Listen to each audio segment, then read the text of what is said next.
السلام علیکم ورحمۃ اللہ تعالی وبرکاتہ۔ وعلیکم السلام ورحمۃ اللہ وبرکاتہ۔ الحمد للہ رب العالمین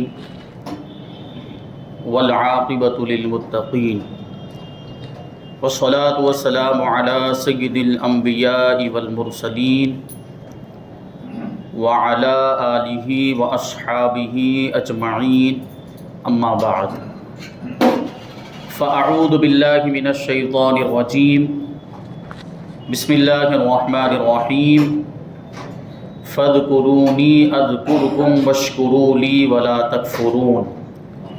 صدق اللہ مولانا العظیم وصدق رسولہ النبی الامین المتین الکریم، ونحن على ذلك لمن الشاهدين والشاكرين والذاكرين والحامدين والحمد للہ رب العالمین۔ آئیے ہم اور آپ سب سے پہلے حضور سرور کائنات، فخر موجودات، باعث تخلیق کائنات، احمد مجتبی محمد مصطفیٰ صلی اللہ علیہ وسلم کی بارگاہ بے کس پناہ میں درود و سلام کا ہدیہ پیش کریں اور پڑھیں اللہم صلی علی سیدنا و مولانا محمد معدن الجود والکرم وآلہ الکرام وابنہ الکریم وبارک وسلم صلاۃ و سلاما علیک یا رسول اللہ صلی اللہ تعالی علیہ وسلم۔ عزیزان ملت اسلامیہ، آج انشاءاللہ تبارک و تعالی ہم ذکر الہی اور خاص طور پر کلمہ طیبہ لا الہ الا اللہ محمد الرسول اللہ صلی اللہ تعالی علیہ وسلم کے تعلق سے گفتگو کریں گے، اس کی فضیلت اور اس کے انعامات کلمہ پڑھنے پر اللہ تبارک و تعالی جو عطا فرماتا ہے، انشاءاللہ ان کو ہم بیان کریں گے، سماعت کرنے کی سعادت حاصل کریں گے، اور اللہ تعالیٰ کی بارگاہ میں دعا کرتے ہیں کہ اللہ تبارک و تعالیٰ جو کچھ بھی بیان ہو اس پر مجھے، آپ کو، ہم سب کو عمل کرنے کی توفیق عطا فرمائے، اور کثرت کے ساتھ کلمہ طیبہ لا الہ الا اللہ محمد الرسول اللہ میں پڑھنے کی توفیق عطا فرمائے۔ حدیث پاک میں ہے کہ جس انسان کا دل اللہ کے ذکر میں لگا ہوا ہے وہ انسان زندہ ہے، اور جس انسان کا دل اللہ کے ذکر سے غافل ہے وہ مردہ ہے۔ یعنی اللہ کا ذکر یہ زندگی کی علامت ہے، جو ذکر کرتا ہے گویا کہ وہی زندہ ہے، اور جو ذکر نہیں کرتا وہ اور مردوں میں کوئی فرق نہیں ہے۔ تو یہ بات ذہن میں رکھنی چاہیے۔ اللہ تبارک و تعالیٰ قرآن مجید کے اندر ارشاد فرماتا ہے فَاذْكُرُونِي أَذْكُرْكُمْ وَاشْكُرُوا لِي وَلَا تَكْفُرُونَ۔ تم میرا ذکر کرو، میں تمہارا ذکر کروں گا، اور میرا شکر ادا کرو، میری ناشکری مت کرو۔ اب سوچیں یہ کتنا بڑا مقام ہے، ہم اللہ کا ذکر کریں تو اللہ جو کہ خالق عالم ہے، جو رب العالمین ہے، جو ساری دنیا کا پالنے والا ہے، وہ ہمارا ذکر کرے گا جب ہم اس کا ذکر کریں گے۔ کتنی بڑی نعمت ہے یہ، کتنا بڑا مقام، اور جب اللہ ہمارا ذکر کرے تو پھر پوچھنا کیا ہے۔ اور اللہ تعالیٰ حدیث پاک کے اندر، حدیث قدسی ہے، اللہ تعالیٰ ارشاد فرماتا ہے کہ جب بندہ تنہائی میں میرا ذکر کرتا ہے تو میں بھی اکیلا اس کا ذکر کرتا ہوں، یعنی اس کو یاد کرتا ہوں۔ اللہ کا ذکر کرنے کا مطلب اپنی نعمتوں سے نوازتا ہوں، یہ مطلب ہے۔ اور جب بندہ مجمع میں میرا ذکر کرتا ہے تو میں اس سے بہتر مجمع میں اسے یاد کرتا ہوں۔ کون سا مجمع؟ فرشتوں کا مجمع، فرشتوں کی جماعت میں پھر اللہ تبارک و تعالیٰ ہمارا ذکر کرتا ہے، ہمیں یاد کرتا ہے۔ یہ سوچیں کہ صرف اللہ کا ذکر ہم کرتے ہیں، کوئی محنت و مشقت نہیں کرنی ہے، کلمہ پڑھنا ہے، اللہ اللہ کرنا ہے، جب بھی موقع ملے، جب بھی فرصت ملے، یا اللہ کے صفاتی ناموں کے ساتھ اس کو پکارنا ہے، اللہ کے صفاتی ناموں کو وظیفہ بنا لینا، کثرت کے ساتھ پڑھتے رہنا۔ یہ کتنی بڑی نعمت ہے کہ ہم اللہ تبارک و تعالیٰ کے نزدیک مقرب بن جاتے ہیں، کہ اللہ تبارک و تعالیٰ فرشتوں میں ہمارا ذکر فرماتا ہے۔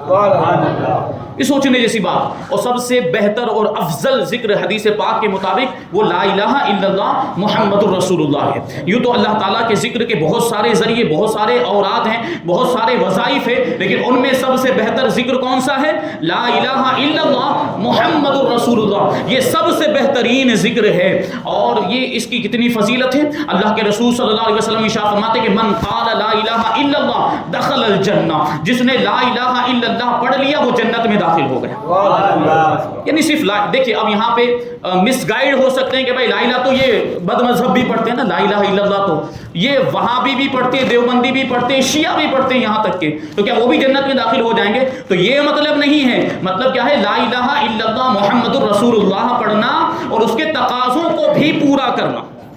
اللہ کو ایک ماننا, اللہ کی بارگاہ میں گستاخی نہ کرنا, خدا ہے وہ ہمارا رب ہے, تو یہ تو اللہ کی بارگاہ کے بھی گستاخ ہیں معاذ اللہ. اللہ کے لیے جھوٹ کا امکان انہوں نے ثابت کیا ہے. اور محمد الرسول اللہ جب پڑھتے ہیں تو اس کے تقاضوں کو بھی پورا کرنا ہے. یعنی رسول پاک صلی اللہ علیہ وسلم کی شان میں پھر کسی طرح کی گستاخی نہیں ہونی چاہیے.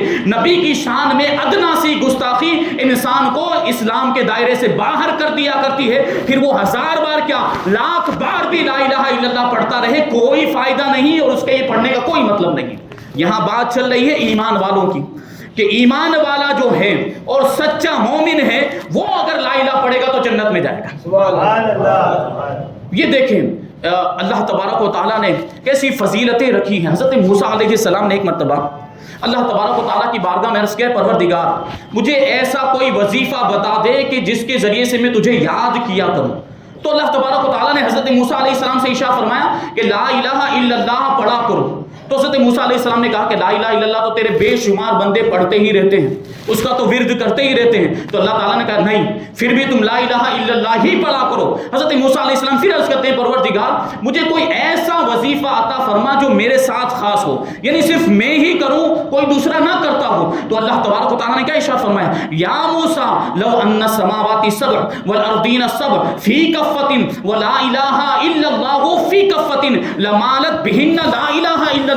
اللہ تبارک و تعالیٰ ارشاد فرماتا ہے اے موسیٰ اگر 7 آسمان اور 7 زمینیں ترازو کے ایک پلڑے میں رکھ دی جائیں اور لا الہ الا اللہ کو دوسرے پلڑے میں رکھ دیا جائے تو لا الہ الا اللہ والا پلڑا بھاری ہو جائے.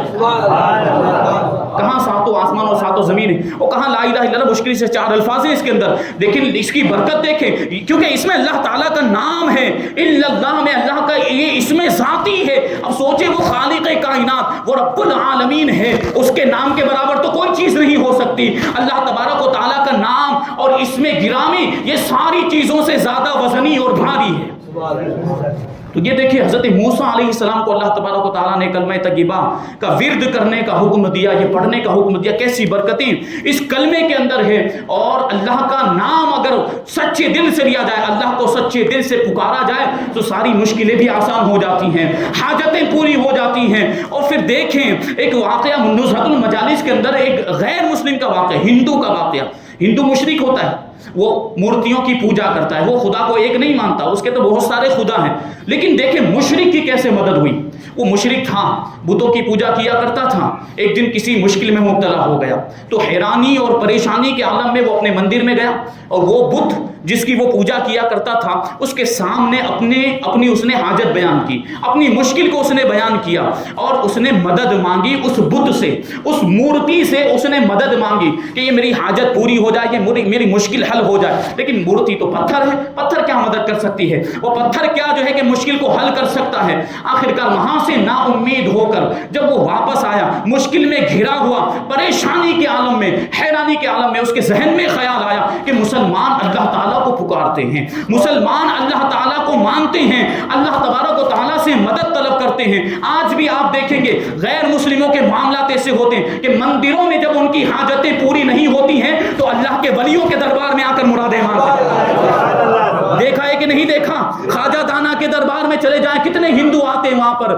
یہ ہمارے حق ہونے کی دلیل نہیں تو اور کیا, اور یہاں سے مرادیں پوری بھی ہوتی. جب غیروں کو ملتا ہے تو ہم ایمان والوں کو کیوں نہیں ملے گا, سوچنے والی بات ہے. تو اس نے بھی یہی سوچا کہ یہ مسلمان اللہ کو پکارتے ہیں, لاؤ میں بھی اللہ کو پکار کر دیکھوں, اللہ کو جو اللہ سے مدد مانگ کر دیکھوں کیا ہوتا ہے. یہ آزمانے کے لیے اس نے یہ کیا تھا, لیکن سچے دل سے اس نے پکارا تھا اور شرمندہ ہو کر اس نے اللہ کو پکارا اور اپنی زبان سے بلند آواز سے اس نے یا اللہ کہا. اس کا یا اللہ کہنا تھا کہ ایک کڑکا ہوا, بجلی چمکی اور ایک نور کا حالہ آسمان میں چھا گیا اور آواز آئی لبیک یا عبدی, اے میرے بندے میں موجود ہوں, مانگ کیا مانگتا ہے تجھے دیا جائے گا, تیری حاجت پوری کر دی جائے گی, تیری مشکل آسان ہو جائے گی اور تیرے دامن کو مرادوں سے بھر دیا جائے گا. مشرک ہے وہ غیر اللہ کی پوجا کرنے والا، مورتیوں کی پوجا کرنے والا، فرشتوں نے اللہ تعالیٰ کی بارگاہ میں عرض کیا پروردگار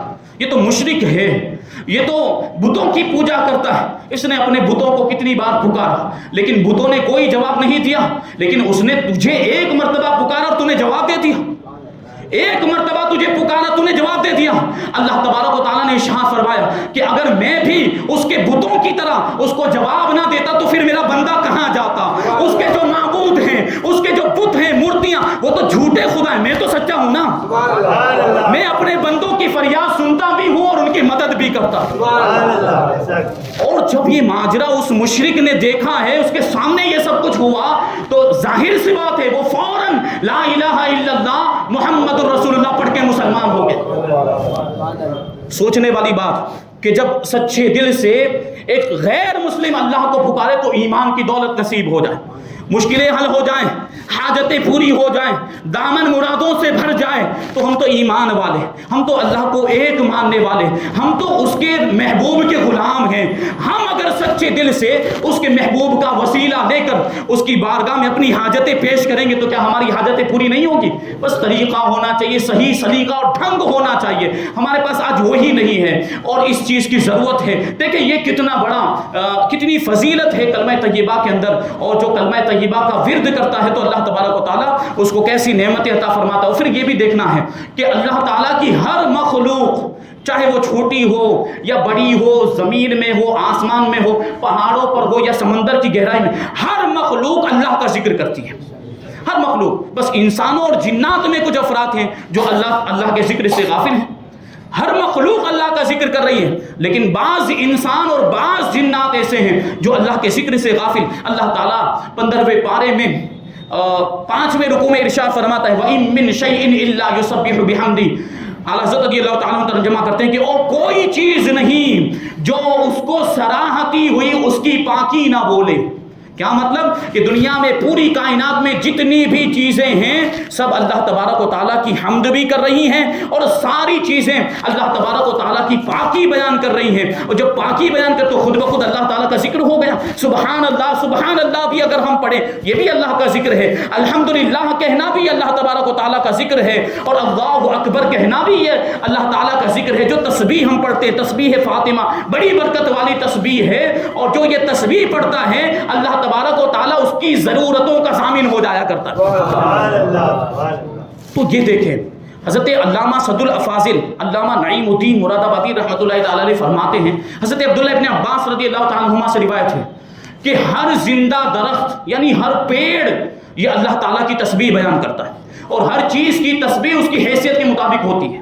ہمیں سنائی نہیں دیتا، یہ مخلوقات جو تسبیح بیان کرتی ہم کو سنائی دیتا نہیں، لیکن بیان کرتی، تسبیح کرتی ہے یہ ساری چیزیں۔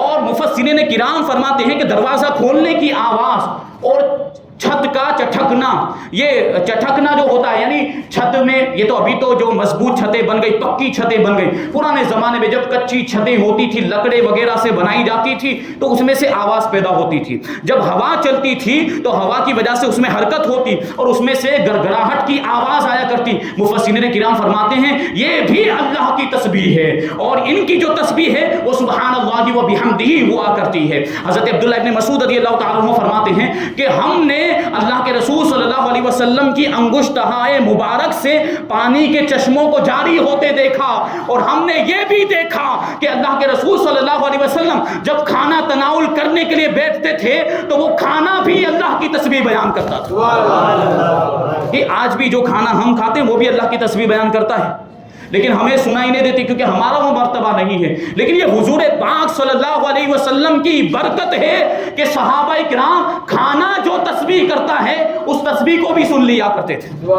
ہر چیز اللہ کی تسبیح بیان کرتی ہے، اور جو اللہ کا ذکر کرتا ہے، جو کلمہ پڑھتا ہے، تو حدیث پاک میں آیا ہے کہ جو یہ گواہی دے کہ اللہ کے سوا کوئی معبود نہیں اور محمد صلی اللہ علیہ وسلم اللہ کے رسول ہیں، اللہ تبارک و تعالیٰ اس کے جسم پر جہنم کی آگ کو حرام فرما دیتا ہے۔ ایک حدیث پاک میں ہے کہ جو رات کو سونے سے پہلے 2 مرتبہ کلمہ طیبہ پڑھ لے تو اس کو اللہ کی راہ میں 2 غلام آزاد کرنے کا ثواب ملتا ہے۔ ایک دوسری حدیث پاک میں اللہ کے رسول نے ارشاد فرمایا کہ جب اللہ تبارک و تعالیٰ کو کوئی بندہ لا الہ الا اللہ پڑھتا ہے تو اللہ تبارک و تعالیٰ کا عرش ہلنے لگتا ہے، اسے حکم ہوتا ہے کہ اے عرش تو ساکن ہو جا، تو حرکت کرنا بند کر دے، تو ٹھہر جا۔ تو عرش الہی اللہ تبارک و تعالیٰ کی بارگاہ میں عرض کرتا ہے اے پروردگار جس نے کلمہ پڑھا ہے اسے بخش دے تاکہ مجھے سکون مل جائے۔ تو اللہ تبارک و تعالیٰ ارشاد فرماتا ہے کہ کلمہ پڑھنے والے کے گناہوں کو میں نے بخش دیا۔ کتنی فضیلتیں ہیں اور کتنی حدیثیں بیان کی جائے۔ ایک حدیث میں ہے کہ جو شخص فجر کی نماز کے بعد سے لے کر سورج نکلنے تک لا الہ الا اللہ محمد الرسول اللہ پڑھتا رہے اور درمیان میں کوئی دنیاوی بات نہ کرے تو اللہ تبارک و تعالیٰ ضرور اسے جنت عطا فرمائے گا۔ اور جو شخص وضو کے وقت کلمہ پڑھتا ہے، حدیث پاک میں کہ جو شخص وضو کے وقت کلمہ پڑھتا ہے تو پانی کے ہر قطرے کے بدلے میں جو وضو کرتے وقت گرتا ہے، پانی کے ہر قطرے کے بدلے میں اللہ تبارک و تعالیٰ ایک فرشتے کو پیدا فرمائے گا اور وہ فرشتہ قیامت تک کلمہ طیبہ پڑھتا ہی رہے گا اور اس کا ثواب وضو کرنے والے کو ملتا ہی رہے گا۔ کتنا آسان طریقہ ہے ثواب کمانے کا، وہ بھی ڈھیر سارا ثواب کمانے کا، کتنا بہترین طریقہ اور کامیابی کا نسخہ بھی ہے۔ اللہ کے رسول صلی اللہ علیہ وسلم ارشاد فرماتے ہیں ایھا الناس قولوا لا الہ الا اللہ تفلحوا، اے لوگوں لا الہ الا اللہ کہو کامیاب ہو جاؤ گے۔ آج ہم دنیا کی چیزوں کے اندر کامیابی ڈھونڈتے ہیں، یہ مال و دولت کو سمجھتے ہیں کہ یہ کامیابی کا ذریعہ ہے۔ اگر کسی کے پاس بنگلہ آ گیا، کسی کے پاس گاڑی ہے، کسی کے پاس نوکر چاکر ہے تو اس کو کامیاب سمجھا جاتا ہے، جبکہ حقیقی کامیابی اللہ کے رسول کیا ارشاد فرماتے ہیں لا الہ الا اللہ پڑھو تو کامیاب ہو جاؤ گے۔ مطلب کیا؟ کلمہ پڑھنا ہے اور اس کے تقاضوں کو پورا کرنا ہے، وہ انسان کامیاب ہے اور اس سے زیادہ کامیاب کوئی دوسرا نہیں ہو سکتا۔ یہ دیکھیں کلمہ طیبہ کے اندر اللہ تبارک و تعالیٰ نے ایسی برکتیں رکھی ہیں۔ سید الطائفہ حضرت جنید بغدادی بڑے برگزیدہ بندے، بڑے مرتبے والے اللہ کے ولی صاحب کرامت، ایک مرتبہ مکہ مکرمہ کعبہ معظمہ کی زیارت کے لیے اور حج کی ادائیگی کے لیے تشریف لے جانے لگے۔ سفر جاری تھا لیکن اچانک سفر کے دوران کیا ہوا کہ آپ کی جو سواری تھی وہ مکہ مکرمہ کی طرف جانے کے بجائے قسطنطنیہ کی طرف چل پڑی۔ وہ سواری کا معاملہ خود بخود، وہ سواری قسطنطنیہ، یہ جو ابھی استنبول جس کو کہا جاتا ہے، اس کا پرانا نام قسطنطنیہ ہے اور وہ پہلے بہت بڑا شہر ہوا کرتا، اب تو چھوٹا ہو گیا۔ پہلا سمجھانے کے لیے میں نے عرض کیا تو وہ سواری جو تھی حضرت جنید بغدادی رضی اللہ تعالیٰ عنہ کی، وہ قسطنطنیہ کی طرف جانے لگی۔ لوگوں نے بہت کوشش کی سواری کو روکنے کی اور سواری کو موڑنے کی بہت کوشش کی کہ مکہ مکرمہ کی طرف جائیں، لیکن وہ مکہ مکرمہ کی طرف جانے کے لیے تیار ہی نہیں تھی۔ وہ تو قسطنطنیہ کی طرف روانہ جاتی رہی اور جو ہے کہ یہاں تک کہ وہ قسطنطنیہ شہر میں داخل ہو گئی۔ حضرت جنید بغدادی رضی اللہ تعالیٰ عنہ فرماتے ہیں ہم شہر میں داخل ہوئے تو ہم نے کیا دیکھا کہ کثیر تعداد میں لوگ جمع ہیں اور آپس میں کچھ بات چیت کر رہے ہیں، کچھ گفتگو کر رہے ہیں۔ تو ہمیں تعجب ہوا، میں نے پوچھا، معلوم کرنے پر پتا چلا کہ یہاں کا جو بادشاہ، وہ کافر بادشاہ تھا، یہاں کا جو بادشاہ ہے اس کی لڑکی کو دیوانگی کا دورہ پڑا ہے، یعنی پاگل پن کا دورہ پڑا ہے اور طبیب کو لوگ تلاش کر رہے ہیں،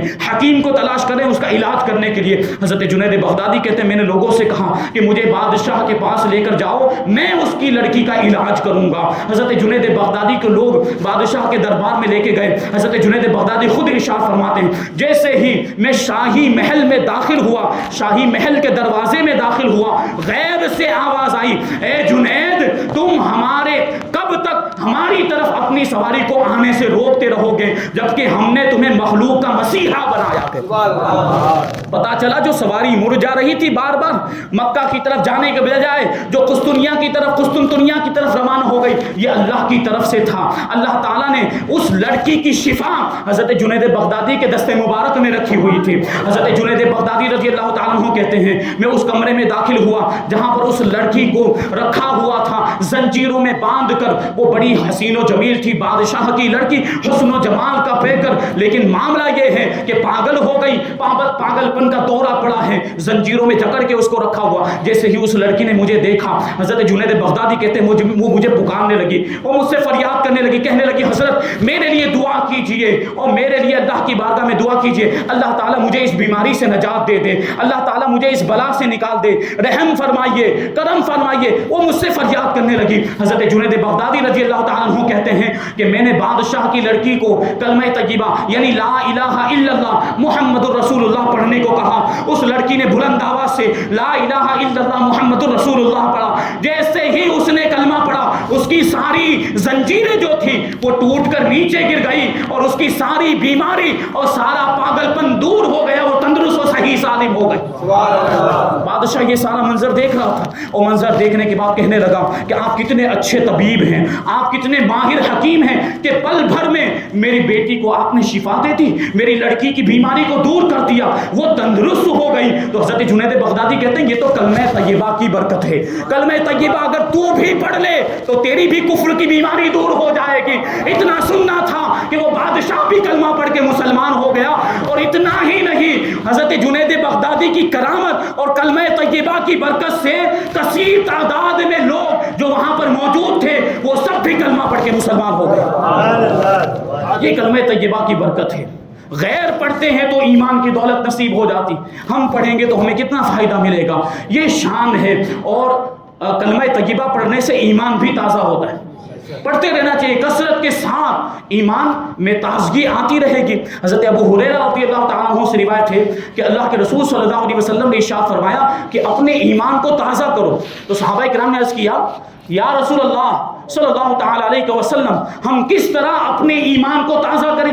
تو اللہ کے رسول صلی اللہ علیہ وسلم نے ارشاد فرمایا کثرت کے ساتھ لا الہ الا اللہ محمد الرسول اللہ پڑھتے رہو, تمہارا ایمان تازہ ہو جائے گا. اور یہ کلمہ جو ہے یہ جنت کی کنجی بھی. حضرت معاذ بن جبل رضی اللہ تعالیٰ عنہ سے روایت, ارشاد فرماتے مفتاح الجنت شہادت اللہ الہ الا اللہ, جنت کی کنجی یعنی جنت کی چابی اس بات کی گواہی دینا ہے کہ اللہ کے سوا کوئی معبود نہیں اور محمد صلی اللہ علیہ وسلم اللہ کے رسول اور اس کے بندے ہیں. ظاہر سی بات ہے یہ تو ایمان کا اصل رکن ہے, ایمان کا رکن اعظم ہے, اللہ کی وحدانیت کی گواہی دینا اور رسول اللہ کی رسالت کی گواہی دینا. یہ اگر کوئی گواہی نہیں دیتا تو اس کا ایمان معتبر نہیں ہے. اور جنت میں جانے کا یہی ذریعہ ہے. حضرت حدیث پاک کے اندر ہے, حضور پاک صلی اللہ علیہ وسلم ارشاد فرمایا کہ قیامت کے دن ایک گنہگار شخص کو لایا جائے گا. کیسا گنہگار ہوگا آپ جانتے ہیں؟ اس کے گناہ اتنے زیادہ ہوں گے کہ 99 دفتر گناہوں سے بھرے ہوئے ہوں گے, اور وہ دفتروں کی لمبائی تا حد نگاہ ہوگی, یعنی جہاں تک ہماری نگاہ جاتی ہے وہ دفتر ہوں گے, رجسٹر اتنی دور تک پھیلے ہوئے ہوں گے, سب میں اس کے گناہ لکھے, 99 دفتر میں اس کے گناہ لکھے ہوں گے. اللہ تعالیٰ ارشاد فرمائے گا کہ اے بندے کیا تو اس میں سے کسی چیز کا انکار کرتا ہے؟ یعنی جو گناہ تیرے لکھے ہوئے ہیں ان میں سے کسی کا انکار کرتا ہے؟ وہ کہے گا نہیں, میں اقرار کرتا ہوں کہ یہ گناہ میں نے کیے ہیں. اللہ تعالیٰ اس سے پوچھے گا کیا تیرے پاس کوئی عذر ہے, تیرے پاس کوئی بہانہ, کوئی مجبوری, ایسا کچھ ہے؟ تو وہ بندہ اس کہے گا نہیں میرے پاس کوئی عذر نہیں ہے. تو رحم اور کرم فرمانے والا رب اللہ تبارک و تعالیٰ ارشاد فرمائے گا ایک نیکی ہے تیری ایک نیکی ہے جو تیری نجات کا ذریعہ بن سکتی ہے. پھر ایک پرچہ نکالا جائے گا, اس میں لکھا ہوگا اشہد ان لا الہ الا اللہ واشہد ان محمدًا عبدہ ورسولہ. پھر اللہ تعالیٰ کے حکم سے ترازو کے میزان کے ایک پلڑے میں وہ گناہوں کے 99 دفتر رکھ دیے جائیں گے, اور ایک پلڑے میں یہ پرچی رکھ دی جائے گی جس میں وہ کلمہ لکھا جو خلوص دل اور اچھی نیت کے ساتھ محبت کے ساتھ پڑھا گیا ہوگا, اس کو رکھ دیا جائے گا. اور یہ جو کلمے والا پلہ ہے وہ 99 گناہوں کے دفتر والے پلے سے بھی بھاری ہو جائے گا. تو بندہ رب کی بارگاہ میں عرض کرے گا کہ ایک طرف 99 دفتر ہیں گناہوں کے اور دوسری طرف ایک پرچی ہے. بھلا 99 دفتر کے مقابلے میں ایک پرچی کی کیا حقیقت ہے؟ تو اللہ تبارک و تعالیٰ ارشاد فرمائے گا اے میرے بندے اس میں میرا نام لکھا ہوا ہے اور میرے نام کے مقابلے میں کوئی چیز نہیں ہو سکتی, میرے نام کے برابر کوئی چیز نہیں ہو سکتی. میرا نام یہ سب سے زیادہ بھاری اور سب سے زیادہ وزنی ہے, اور اسی کلمہ طیبہ کی برکت سے اللہ تبارک و تعالیٰ اس کے گناہوں کو معاف فرما دے گا اور جنت میں داخلہ عطا فرما دے گا. گناہ کتنے بھی زیادہ ہو, ہم گنہگار ہیں, یقین ہم سے گناہ ہو جاتے ہیں, شیطان کے بہکاوے میں آ جاتے ہیں, نفس کے بہکاوے میں آ جاتے ہیں, لیکن اللہ تبارک و تعالیٰ نے ہمیں اس کا ذریعہ بھی عطا فرمایا, گناہوں کی بخشش کا ذریعہ, مغفرت کا ذریعہ, اور کتنا آسان ذریعہ. ایک اعرابی دیہاتی اللہ کے رسول صلی اللہ علیہ وسلم کی بارگاہ میں حاضر ہوئے, اور حاضر ہونے کے بعد عرض کرنے لگے یا رسول اللہ صلی اللہ تعالیٰ علیہ وسلم میں بہت بڑا گنہگار ہوں, میں بہت بڑا گنہگار ہوں. اللہ کے رسول صلی اللہ علیہ وسلم نے ارشاد فرمایا کہ کیا تیرے گناہ آسمان کے ستاروں سے بھی زیادہ ہے؟ تو کہنے لگا ہاں. اللہ کے رسول نے پھر ارشاد فرمایا کیا تیرے گناہ بارش کے قطروں سے بھی زیادہ ہیں؟ تو کہنے لگا ہاں۔ پھر اللہ کے رسول نے ارشاد فرمایا کیا تیرے گناہ درخت کے پتوں سے بھی زیادہ ہے؟ تو وہ کہنے لگا ہاں میرے گناہ درخت کے پتوں سے بھی زیادہ۔ پھر اللہ کے رسول نے ارشاد فرمایا کیا تیرے گناہ اللہ کی رحمت سے بھی زیادہ ہے؟ اب وہ بندہ خاموش ہو گیا اور رونے لگ گیا۔ اس کا جواب یہی تھا، وہ دل سے گویا کہ کہہ رہا تھا اللہ کی رحمت تو بہت بڑی ہے، اللہ کی رحمت کے سامنے میرے گناہوں کی کوئی حیثیت نہیں۔ اللہ کے رسول نے پھر بڑے شفقت اور محبت والے انداز میں اس سے ارشاد فرمایا کہ ایک مرتبہ کلمہ طیبہ لا الہ الا اللہ محمد الرسول اللہ پڑھ لے، اللہ تبارک و تعالیٰ تیرے سارے گناہوں کو معاف فرما دے۔ کتنا آسان ذریعہ ہے گناہوں کی بخشش کا، لیکن ہم اس کی طرف توجہ نہیں دیتے۔ اللہ تبارک و تعالیٰ نے ایسی نعمت ہم کو عطا فرمائی۔ اور پھر دیکھیں ایک آخری بات عرض کر کے اپنی گفتگو کو ختم کر دوں گا۔ روایتوں میں آیا ہے کہ جو شخص سچے دل سے باوضو ہو کر کلمہ طیبہ پڑھتا ہے تو اس کو اللہ تبارک و تعالیٰ 12 نعمتیں عطا فرماتا ہے۔ کتنی نعمتیں؟ 12 نعمتیں عطا فرماتا ہے۔ دنیا میں تو اس کے فائدے ہے ہی ہے، لیکن اصل فائدہ کون سا فائدہ ہوتا ہے؟ آخرت کا فائدہ ہوا کرتا ہے۔ تو وہ 12 نعمتیں کون سی ہیں؟ تو روایت کرنے والے بیان کرتے ہیں کہ سب سے پہلی نعمت یہ ہے کہ جب اس کی وفات کا وقت قریب آئے گا تو اس کی زبان پر کلمہ طیبہ جاری ہو جائے گا، یعنی اس کا انتقال ایمان کی حالت میں ہوگا۔ دوسری نعمت یہ ہے کہ موت کی سختیاں اس پر آسان ہو جائے گی اور اس کی قبر روشن ہو جائے گی۔ منکر نکیر جب اس کی قبر میں آئیں گے تو اچھی اور نورانی شکل میں آئیں گے، کیونکہ جو گنہگار ہوتا ہے، جو کافر ہوتا ہے، اس کی قبر میں جب منکر نکیر آتے ہیں تو بڑی ڈراؤنی شکل میں آتے ہیں، لیکن جو کلمہ طیبہ کا ورد کرنے والا ہوگا، منکر نکیر جب اس کی قبر میں آئیں گے تو اچھی اور خوبصورت اور نورانی شکل میں آئیں گے۔ یہ نعمت ہوئی۔ پھر فرماتے ہیں کہ اس کا معاملہ یہ ہوگا کہ قیامت کے دن شہیدوں کے ساتھ اس کا حشر ہوگا، شہیدوں کے ساتھ اس کو اٹھایا جائے گا، اور جب عمل کا ترازو قائم کیا جائے گا تو اس کی نیکیوں کا پلہ بھاری ہو جائے گا۔ پل صراط سے گزرنے کا جب معاملہ آئے گا تو وہ بندہ کلمہ طیبہ پڑھنے والا پل صراط سے بجلی کی طرح گزر جائے گا۔ اور پھر کیا ہوگا؟ اللہ تبارک و تعالیٰ اس کو جنت میں داخلہ عطا فرمائے گا اور اس کے جسم کو جہنم کی آگ پر حرام فرما دے گا، اور جنت میں جب جائے گا تو اس کو شراب طہور سے نوازا جائے گا۔ یہ دنیا کی شراب ناپاک ہوتی ہے، اس میں نشہ ہوتا ہے، یہ شراب پینے کے بعد آدمی نافرمانی کے کام کرتا ہے، لیکن جنت کی جو شراب ہوگی وہ پاکیزہ شراب ہوگی۔ وہ شراب اس بندے کو پلائی جائے گی اور شراب طہور سے اسے نوازا جائے گا، اور جنت میں اس کو 70 حوریں عطا فرمائی جائے گی، اور اللہ کے رسول صلی اللہ علیہ وسلم کی اس کو شفاعت نصیب ہوگی، اور پھر جنت میں سب سے بڑی جو نعمت ہے اللہ تبارک و تعالیٰ کا دیدار نصیب ہوگا۔ یہ کلمہ طیبہ پڑھنے کے فائدے۔ تو اللہ تبارک و تعالیٰ نے یہ اتنا بہترین ذریعہ ہمیں عطا فرمایا گناہوں کی بخشش کا بھی، اور کامیابی کا نسخہ ہمیں ملا جنت میں جانے کا، یہ جنت میں جانے کی کنجی ہمیں ملی ہے۔ تو کثرت کے ساتھ اللہ کا ذکر کرتے رہنا چاہیے، کثرت کے ساتھ کلمہ طیبہ پڑھتے رہنا چاہیے، پھر اس کی برکتیں ہمیں دنیا میں بھی ملے گی اور انشاءاللہ آخرت میں تو ملنی ہی ملنی ہے۔ اللہ تبارک و تعالیٰ کی بارگاہ میں دعا ہے کہ جو کچھ بھی بیان ہوا اس پر ہم سب کو عمل کرنے کی توفیق عطا فرمائے، کثرت کے ساتھ اللہ کا ذکر کرنے کی توفیق عطا فرمائے، احکام اسلام، شریعت مصطفیٰ و سنت رسول اللہ پر ہم سب کو عمل کرنے کی توفیق عطا فرمائے۔ وما علینا الا البلاغ۔